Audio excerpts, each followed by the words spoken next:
I still remember the morning I decided to go undercover. It wasn't on my calendar. It wasn't part of any business plan. It was simply something my heart told me to do. I'm Mohsen, founder and CEO of Café Mocha House, one of the country's fastest-growing cafe chains. On paper, I was the picture of success. But success can be blinding. When the numbers look good, no one tells you what's really going wrong. Lately, customer feedback had dropped. Employees were quitting without warning, and the warmth that once defined our cafes had vanished. My managers brushed it off with excuses. Seasonal fluctuation, staff adjustment, just temporary. But my instincts said otherwise. So that morning, I left my mansion behind, pulled on a plain hoodie and jeans, left my car parked, and took the subway, something I hadn't done in years. I went straight to one of our busiest city branches. When I walked in, the bell over the door chimed softly. The smell of coffee beans filled the air, but it felt tired. The staff moved like machines, smiles forced, energy low. And then I saw her.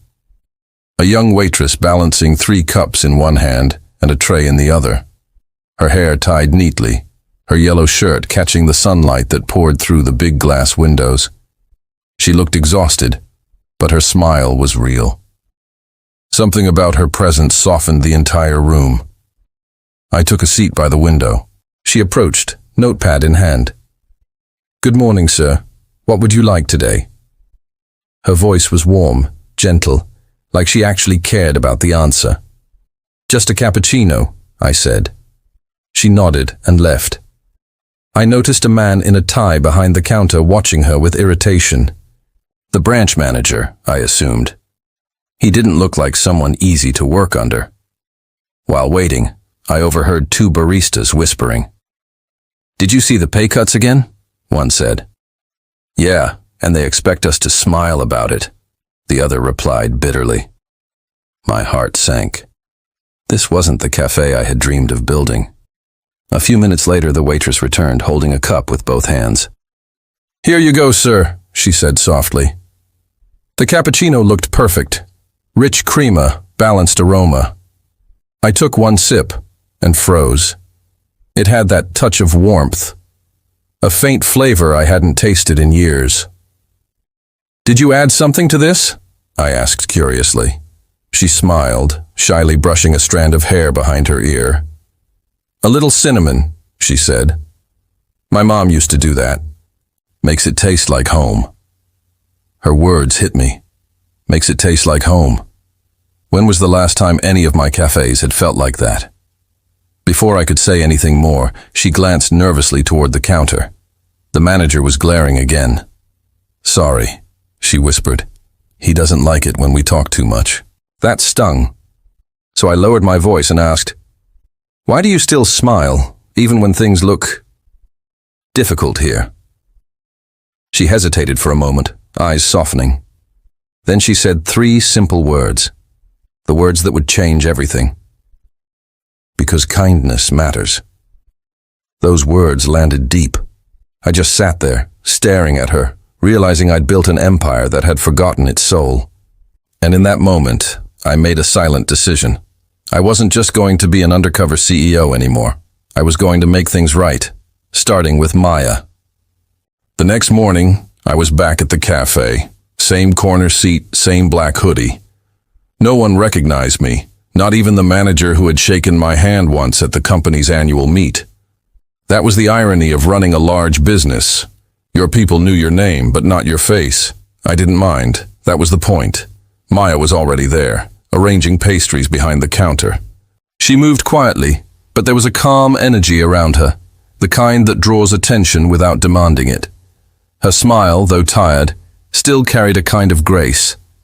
I watched her interact with customers. She remembered their names, their preferences, even the small details, like the man who always wanted extra sugar but pretended he didn't tea. She would secretly drop an extra packet on his tray every morning. It was little things like that. Things that mattered. I ordered a latte this time. She brought it over, setting it gently on the table. "You're back," she said with a small smile. I returned it. "Yeah, the coffee was too good yesterday." She looked almost embarrassed. I'm glad you liked it. Before I could say more, the manager's voice broke across the room.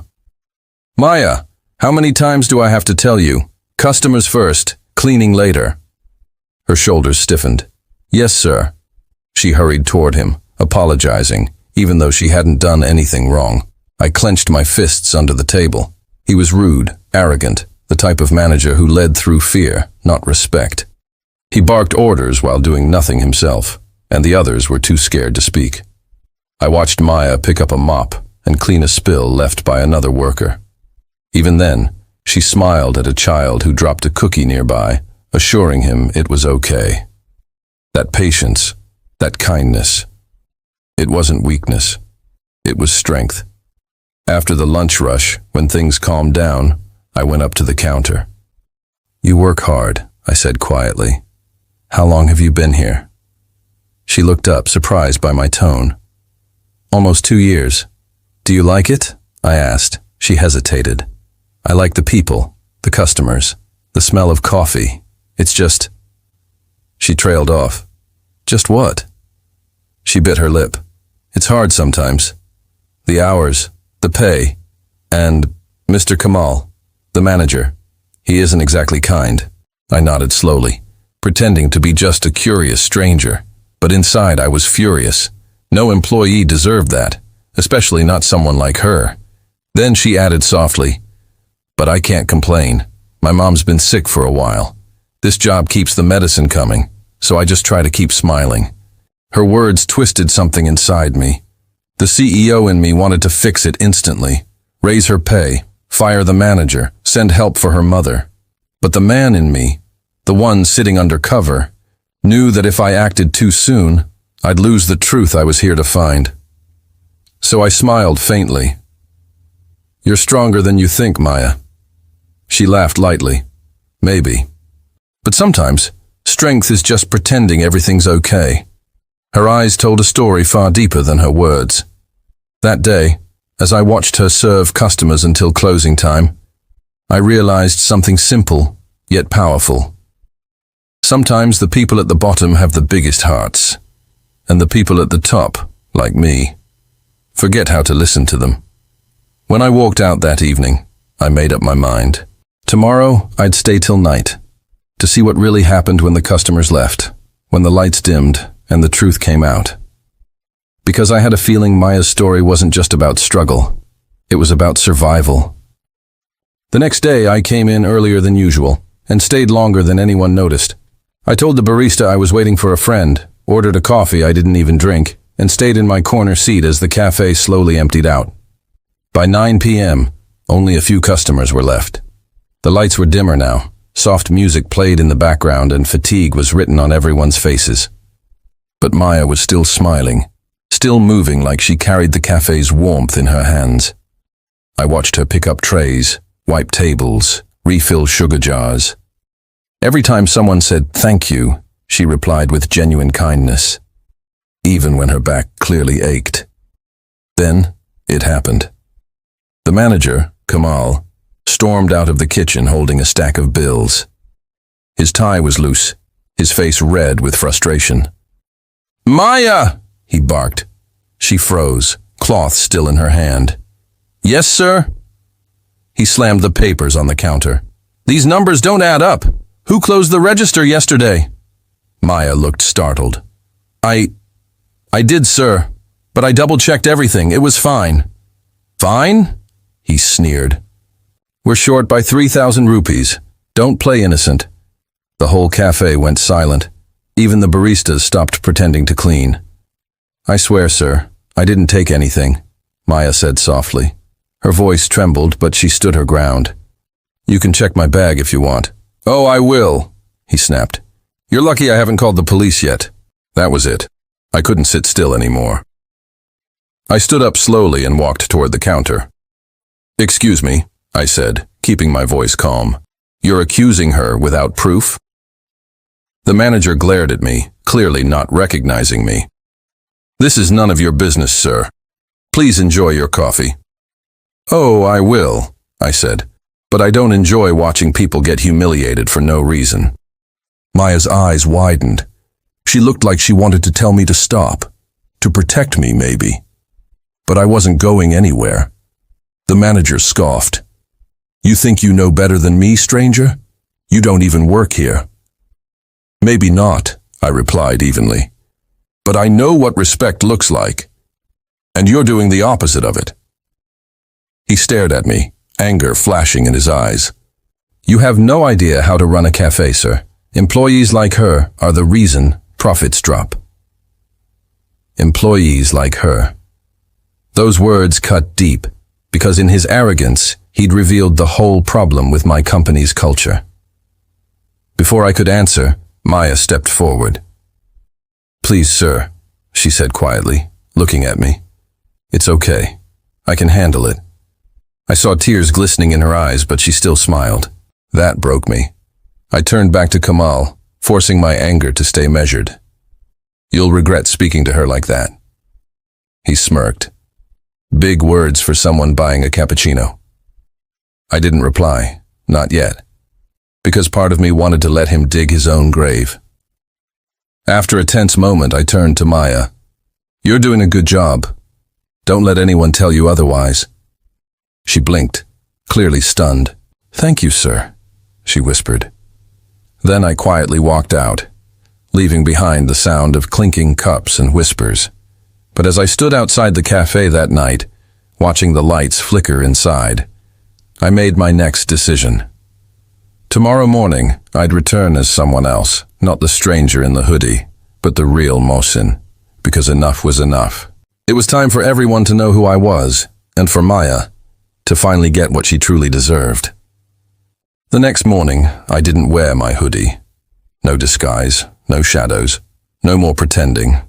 For the first time in weeks, I walked out of my house in a crisp grey suit, the one I wore to investor meetings. My driver offered to drop me at the cafe, but I shook my head. "Not today," I said. "Today I need to walk in on my own." As I neared the downtown branch, I could see the morning rush through the glass. Baristas busy, customers lining up, the faint hum of espresso machines. And there she was again, Maya.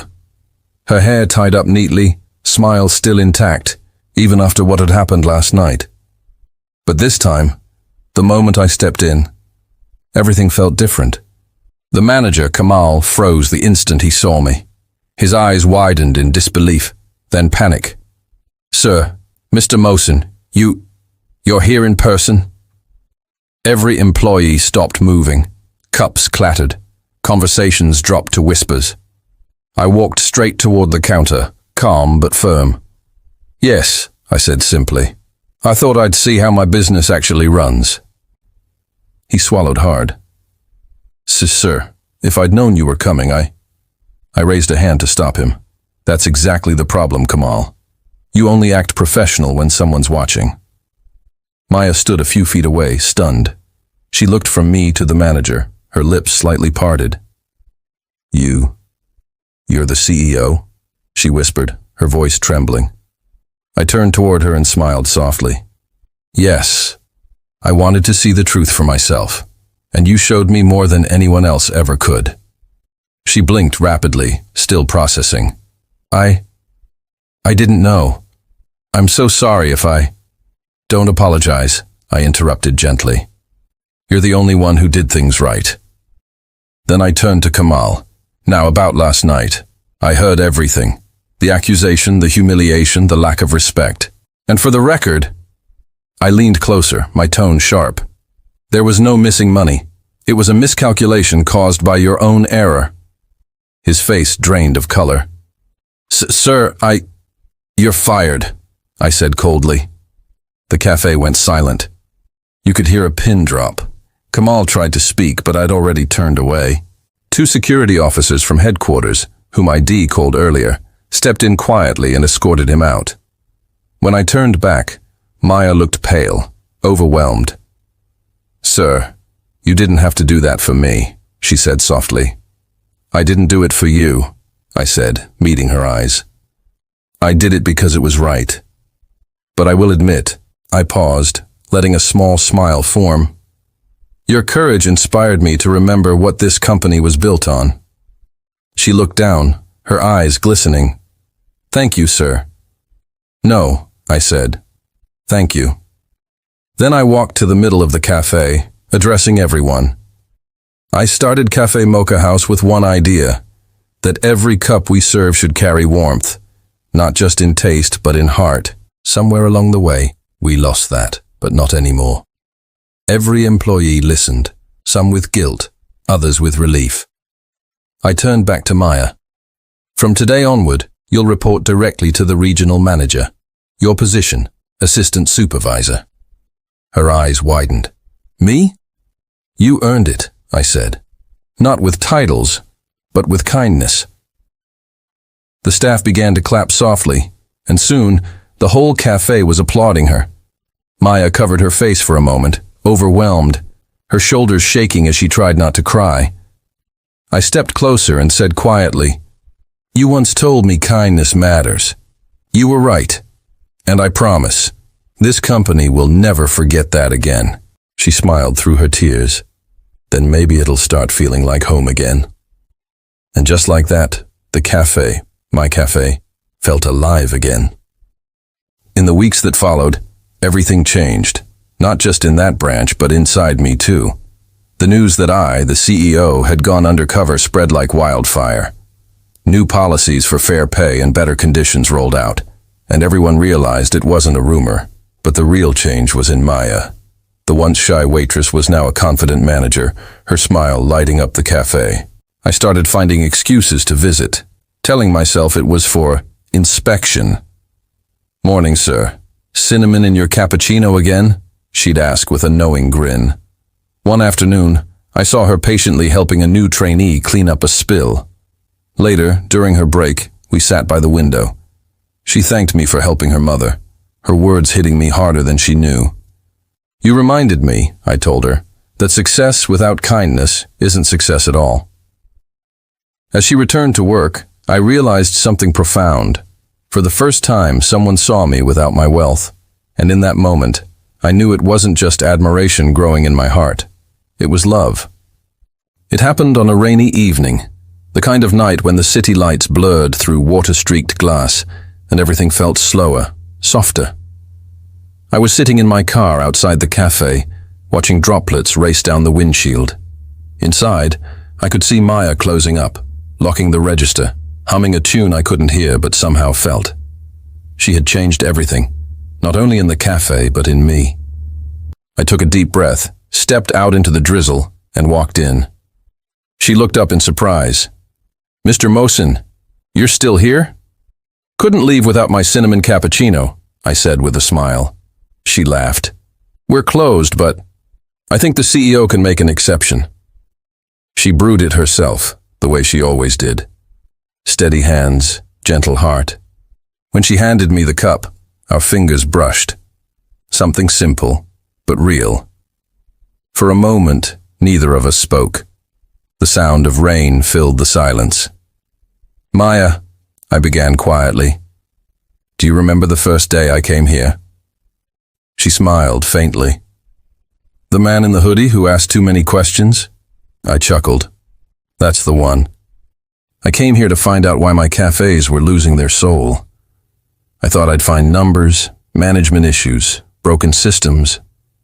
But instead, I found you." She blinked. "Me?" "You reminded me what mattered," I said softly. "You taught me that kindness isn't weakness, it's strength. You gave this place its heart back." Her eyes glistened, reflecting the warm lights. "Sir, that's very kind of you."